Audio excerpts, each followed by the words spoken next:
just a beautiful crowd. Just a beautiful crowd. And I'm going to go off script a little bit and just tell everybody who out there, because I don't know if y'all know who out there. You know, if you look in the choir, you got a young lady, I ain't gonna say her name, but we started the first North Caribbean basketball team. You know, next up, I hold that applause for me. Next to it, they got a lady that was a cafeteria manager that put at least 20 pounds on me, but she always used to extra food.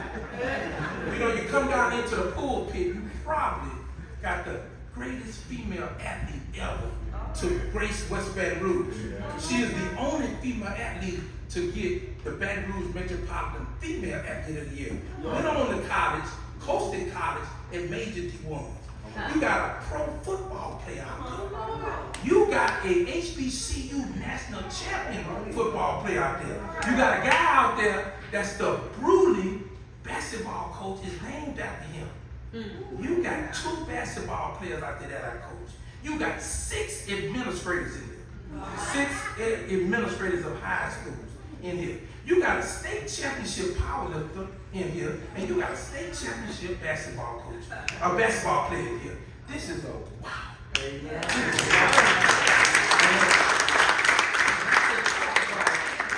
The beautiful parents I got a chance to work with. Now I know this about Miss Lejeune, so let me get back on. But I just beautiful pride. You know, I first met him. I just got out of war. And then I went to a Scrummer High School, 1,300 kids. I was a defense coordinator. Okay. And I went to Bruley Middle, and I met Mr. Lejeune. And Mr. Lejeune helped me out so much. Mr. Lejeune would let me come to the high school with my 8th graders and scrimmage his 9th and 10th graders. And that helped my kids play on a big court. And it also helped him see his future players. You know, and that was a big help to me. When I was at Bruley Middle also, I used to go help the high school on Friday night. Now, Mr. Lejeune was the head coach of that team, so he would sit back and just look at us. Mr. Lamont would sit back and watch us scrimmage. But I remember helping the high school football team at Bruley. And one time, I eased my way into their locker room at halftime. And I heard some things. I'm gonna say this. It made me proud. It made me proud because I saw the passion. I saw a man who really cared. I saw a man who was giving all he had to make those kids better. But listen to what I said. I got out of there because I didn't want to witness nothing that I had to go and testify. Let me get out of these locker rooms because I don't want to see some of this stuff I'm seeing right now. You know, but hey, he loved those kids. I moved on because middle school wasn't for me. I moved on to North Riverville, right down the road. And I became the head coach there. And all of a sudden, here came Miss Shirley Jordan. We had to get a new principal. Miss Shirley Jordan took one Lejeune out of the classroom and made him assistant principal. Yeah. And I said, oh boy, I know how he is. I ain't got but 25 boys on my team. And if they mess up, he gonna bring the axe down on them. So I said, hey man, can I have a talk with you? I said, look here, this is a community school. And he used the word rural. I said, it's a community school. He said, okay. I said, that means everybody's kind of like related. And if you suspend one of the kids, a lot of people gonna be mad at you. And he like, man, I'm gonna do my job. If I got a job, I'm gonna do my job. I said, oh, this ain't working. It's not working. I said, what you think about this, coach? Because I called him coach. I said, what you think about coming and talk to my boys once every about 2 weeks and just, instead of getting it from me, the school rules, you give it to them about for 5 minutes. Just break it down. Tuck your pants in, no earrings. I don't think you even had cell phone back in the early 90s, or the mid-90s. And he was like, I could do that. And it really helped us out. It gave my football team a little sense of the system principal telling you what not to do. Not the head football coach. Just listen to him and keep you out of trouble. And that means I could keep my 25 boys because I couldn't lose one out of 25 would tremendously hurt. But when you're doing a good job, and he did a great job at North Riverville, you're gonna get promoted. and he got promoted to go to his alma mater at Port Allen. And I stayed in Northfield Field for a couple more years. One day he came up to me and he was like, I'm looking for a head coach. What you know anybody? I still haven't asked him this today, but maybe he can tell me later. He might have been asking me that I want to be the head coach at Port Allen. But I started saying, well, you need to talk to him, you need to talk to him, you need to talk to him. I started giving him a lot of names, and he's like, nah, that ain't gonna work, he ain't gonna work, he ain't gonna work. But I ended up moving to Port Allen in 2000.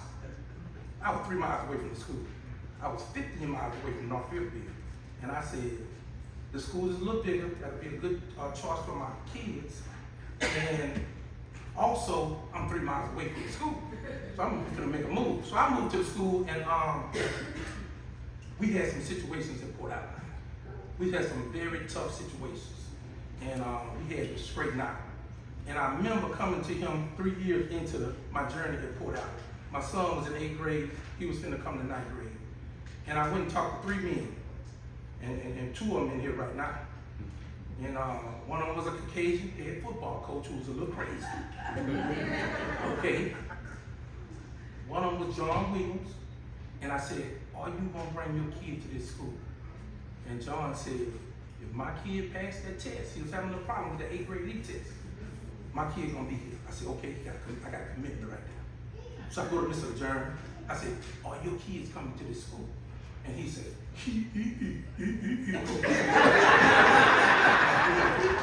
I really don't know, Coach, I'm gonna tell you. I don't know if I'm gonna be here next year. But if I'm here, my kids are coming. Committed. So I said this to myself, and I'm breaking it down to you real. The white Caucasian coach was a little crazy, but he had some good values for discipline, winning, and taking care of African American kids. Mr. Lejeune was a little crazy. I was a little crazy. And John Williams was a little calm guy. And so I said, wait a minute. The 3 crazies and the calm guy, we can change the culture of this school. We can change the culture of this school. I truly believe it. And they made a commitment because their kids coming here too. So, Port Allen went on and we did some good things. We had to deal with Katrina. Woo! Katrina was a problem. You look at it, 30-some kids from different high schools, mostly in New Orleans, and they all at the same school. But it flipped on us. The New Orleans kids stayed together. Even though they was from Algiers and O.P. Walker and John Eric, they stayed together. And the football team was the same. So that really worked out for us, that the New Orleans kids stayed together, even though they really didn't like each other. And I remember one day he had a real bad day. I mean, he had a real bad day in Port Allen. And when people have bad days, you kind of like, let me stay away from them, because they're having a bad day. But I went to the front office. I didn't know he was having a bad day. And I'm like, so he said, Coach. I said, what you say, Mr. Lejeune? Coach. And you could tell he was having a bad day. He said, if I ever play the lottery and win the lottery, me and you gonna leave this thing on school. And coach, we gonna start our own school. And we gonna put the Christian values and the morals and this and that. And I'm playing along because he having a bad day. So I'm like, hey man, just go win the lottery. Go win the lottery. Because look, I'm saying to myself, he's saying we gonna go. But I'm like, I'm not having a bad day. But if we gonna go, you gonna pay me. You gonna double my salary. You probably gonna double my salary if we gonna go start a new school. But I looked at that to say, he cared enough and he saw me as a person of such value that we was gonna go. Not just him, but I'm taking you with me, Coach. And you just won't have to pay me, but it would have worked out. But look, but he went on to get promoted again to the school board. And I don't know if I'm saying this the right way, but I saw him as a fixer. You see, when Bruley Middle would have problems, they'll send Mr. Lejeune down to Bruley Middle to stabilize Woodland Middle until they found another principal. See, when Port Island Middle had a problem, they would send him to Port Island Middle to stabilize Port Island Middle until they found another principal. And maybe Mr. Lamont, if he needed an extra principal, Warren Lejeune would come there and be an extra assistant principal for a little while until they found another assistant principal. So he was a fixer and he stabilized the parish. That was a hard job to do. Because when you go stabilize them situations, they putting you in some tough situations. But he did it.